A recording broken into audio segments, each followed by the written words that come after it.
The desert night was calm, the sand carrying the scent of old memories. From the palace balcony, Fazza stood quietly, watching the moon hang over Dubai like a silver crown. He wasn't thinking about the world that admired him. He was thinking about her. She was not a princess, not royalty, not someone the world expected to stand beside him. But she carried a heart stronger than the dunes, and a soul softer than desert rain. He remembered the first time he saw her in the stables, the wind playing with her hair, as she whispered gentle words to a young horse. The way she smiled lit something in him he had never felt. Not power, not pride, just peace. Since that day, every sunrise reminded him of her laugh. Every sunset felt incomplete without her silhouette. Even his horses sensed his quiet restlessness, as if they knew their prince had fallen deeply, silently, beautifully. One night, under the golden glow of Al Marmoom, he finally spoke. "Why is it," he whispered, "that when the world is silent, your name is the only voice in my heart?" She looked at him with shy eyes, the kind that made the stars dim out of respect. "Maybe," she replied softly, "your heart knew mine before we ever met." The wind stilled. The desert listened. Time itself paused.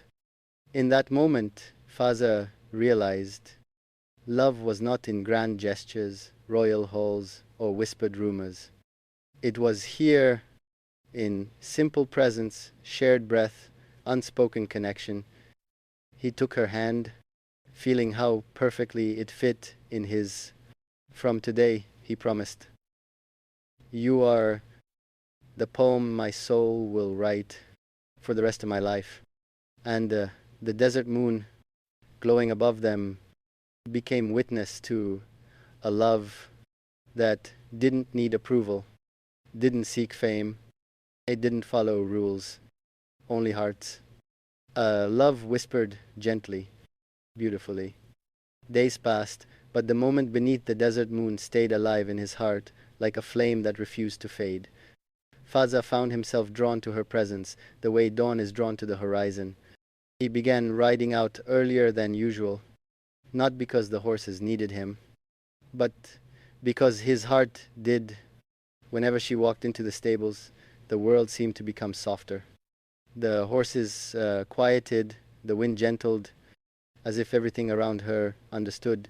She carried a rare kind of calm.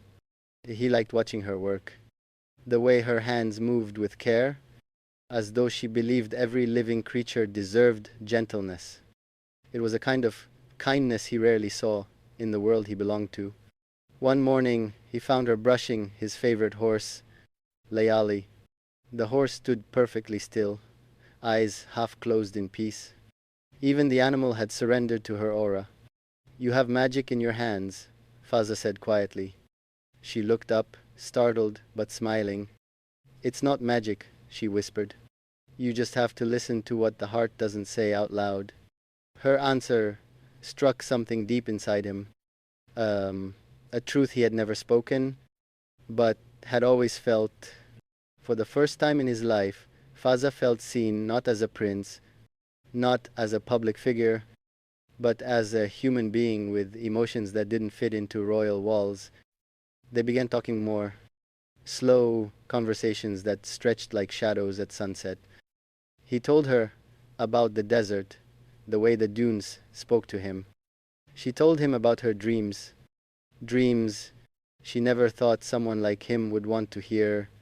But he listened, every word, every pause, every silent hope, and she noticed something strange. A man known worldwide for strength and leadership looked at her with a softness that felt almost fragile. One evening, as the sky melted into shades of gold and purple, he walked with her along the edge of the training fields. "Do you ever get lonely?" she asked softly. He hesitated, not because the question was difficult, but because no one had ever dared to ask him something so real. "Sometimes," he admitted.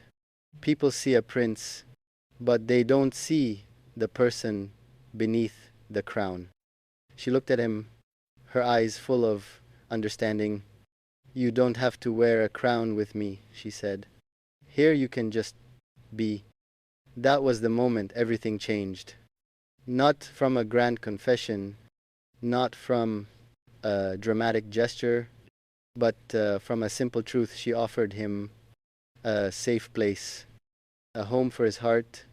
He reached for her hand slowly, as if asking permission from the universe itself. She didn't pull away. Her fingers intertwined with his like they had always belonged there, and the desert wind, gentle and warm, carried their silence like a blessing. In that quiet moment, Faza realized something powerful. He didn't fall in love with her because she was different. He fell in love because, with her, he finally felt free.